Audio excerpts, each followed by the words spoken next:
Assalamualaikum warahmatullahi wabarakatuh. Waalaikumsalam warahmatullahi wabarakatuh. Alhamdulillahirabbil alamin. Wassalatu wassalamu ala asyrafil anbiya'i wal mursalin sayyidina wa maulana Muhammadin wa ala alihi wa sahbihi ajma'in. Amma ba'd. Pertama-tama marilah kita panjatkan puja syukur kita atas kehadiran Allah Subhanahu wa taala yang mana telah dilimpahkannya kepada kita semua rahmat dan taufik hidayahnya sehingga kita masih dapat berkumpul di tempat yang insya Allah penuh barokah ini. Amin amin ya rabbal alamin. Amin. Yang kedua, tidak lupa pula selawat dan salam selalu kita haturkan kepada junjungan kita Nabi besar Muhammad sallallahu alaihi wasallam, di mana beliau telah membawa kita dari zaman gelap gulita hingga zaman terang benderang seperti saat ini. Baiklah, duduknya saya di sini ingin menyampaikan sebuah ceramah sedikit, tidak panjang, yaitu tentang keutamaan sholat. Adapun teman-teman sekalian, sholat itu adalah berasal dari Arab, bahasa Arab yang berarti doa. Nah, sholat juga dapat didefinisikan yaitu sebagai suatu ibadah yang diawali dengan takbiratul ihram dan diakhiri dengan salam. Tentunya kita semua pasti sudah tahu ya teman-teman sekalian. Kenapa? Tanpa diberitahu juga kita sudah tahu yang namanya sholat itu adalah memang terdiri dari doa-doa dan memang harus didahului dengan takbiratul ihram dan diakhiri dengan salam. Betul? Betul. Baiklah, maka di sini yang akan saya sampaikan dari sisi lain dalam sholat yaitu tentang keutamaan-keutamaan yang terkandung di dalamnya dan efek yang timbul setelah kita melaksanakan sholat tersebut. Adapun yang pertama yaitu sholat adalah sebagai penolong. Seperti yang kita sudah banyak sekali teman-teman yang kita ketahui, sholat adalah sebagai penolong. Karena semua orang yang sholat pasti di dalamnya berisi tentang doa-doa, mana yang berbunyi, ya Allah, ampunilah aku, sayangilah aku, lapangkanlah aku, tinggikanlah derajatku, dan berilah aku rezeki, serta berilah aku petunjuk, dan berilah aku kesehatan. Nah, maka orang-orang yang sholat tentunya dengan serta-merta akan tertolong, karena di dalam sholat terdiri banyak sekali mengandung doa-doa dan pertolongan. Sebagaimana firman Allah Subhanahu wa taala yang berbunyi, Bismillahirrahmanirrahim. Ya ayyuhalladzina amanu ista'inu bis-sabri was-shalah. Innallaha ma'as shabirin. Mana artinya yang berbunyi, hai orang-orang yang beriman, jadikanlah sabar dan salat itu sebagai penolong. Sesungguhnya Allah beserta orang-orang yang sabar. Quran surah Al-Baqarah ayat 140. Teman-teman sekalian yang dirahmati Allah, adapun yang kedua yaitu sholat adalah mencegah dari perbuatan mungkar. Kenapa sholat disebut dengan mencegah dari perbuatan yang mungkar? Karena apabila seseorang melaksanakan sholat yang didahului dengan wudhu yang benar, yang didahului dengan sholat dengan tata cara yang benar, tentunya apalagi dilakukan secara khusyuk yang sebenar-benarnya, maka pasti ia akan menjadi orang-orang yang baik, bahkan disebut tawad. Kalau sudah begitu, niscaya ia tidak akan mendekatkan perbuatan-perbuatan yang jelek atau menjauh dari perbuatan-perbuatan yang mungkar. Kalau nggak percaya, cobalah untuk sholat khusyuk sekali saja, buktikan rasanya seperti apa.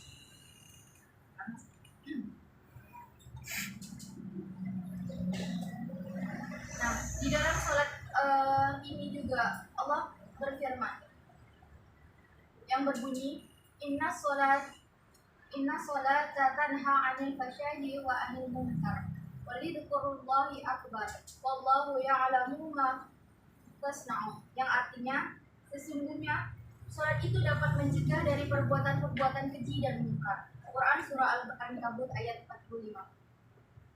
Teman-teman sekalian yang dirahmati Allah, adapun yang ketiga, keutamaan sholat yaitu menjauhkan diri dari sifat kikir. Sebagaimana yang kita ketahui, orang-orang yang tentunya saja yang bisa mengendalikan penyakit itu, yaitu apabila ia yang sudah melaksanakan benar-benar khusyuk dalam sholatnya, dengan tanpa ada keinginan menunding orang. Cobalah lihat diri kita atau di sekitar kita, bagaimana mereka melaksanakan sholat. Apakah sudah termasuk orang-orang yang khusyuk dalam sholatnya? Tanyakan juga kepada diri kita sendiri. Adakah sifat keluh kesah, kikir yang menjadi pada sholat kita? Silakan teman-teman sekalian jadikan ini sebagai PR untuk diri kita sendiri, untuk dikoreksi bagaimana kita dalam melaksanakan sholatnya, apakah sudah benar-benar atau masih belum. Silakan untuk diperbaiki. Nah, adapun yang kedua, sholat itu adalah pencegah dari perbuatan mungkar. Kenapa sholat ini termasuk dari mencegah perbuatan mungkar?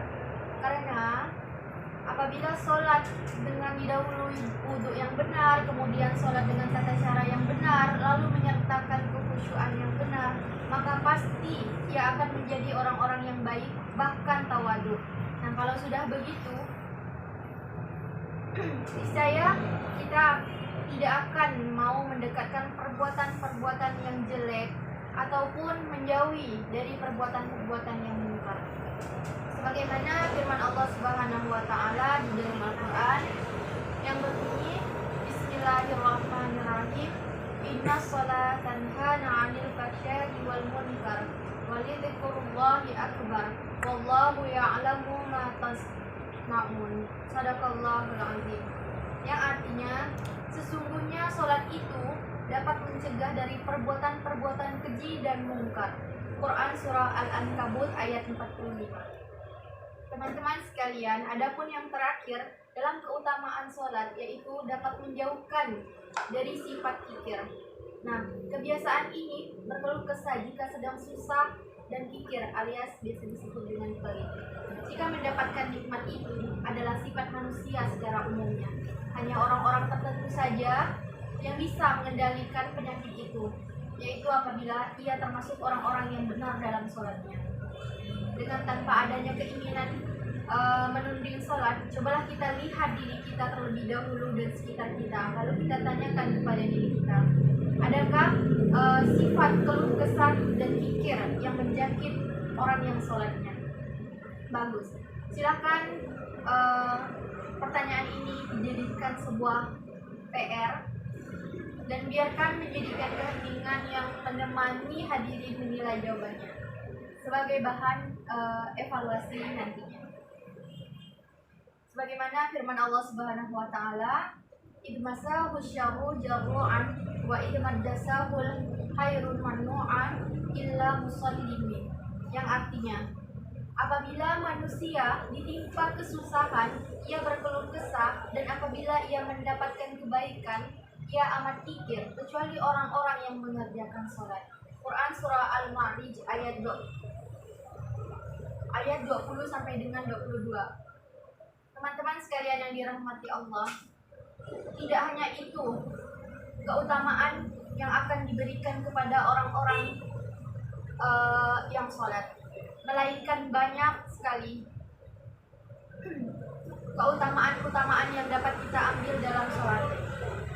Nah, salah satunya yang sudah saya sebutkan tadi, ada 3.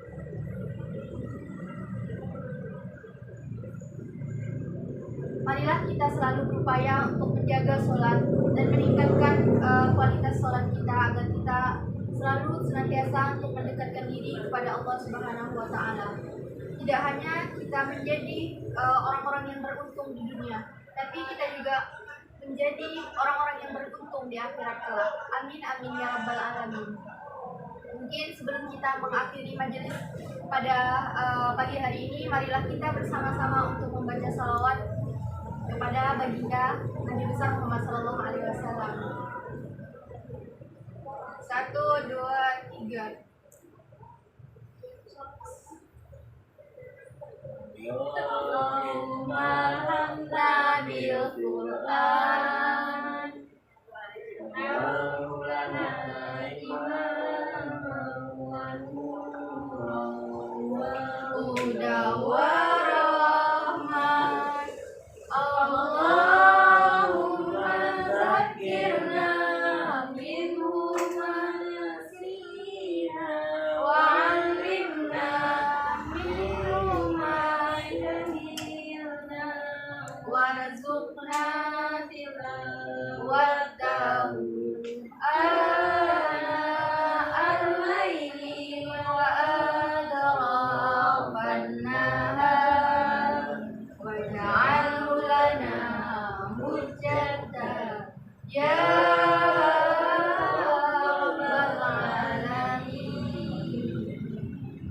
Alhamdulillahirrahmanirrahim. Mungkin hanya itu saja yang dapat saya sampaikan. Kurang dan lebihnya saya mohon maaf. Semoga apa yang sudah saya sampaikan tadi dapat bermanfaat untuk kita semua. Amin amin ya rabbal alamin. Akhirul kalam. Assalamualaikum warahmatullahi wabarakatuh. Waalaikumsalam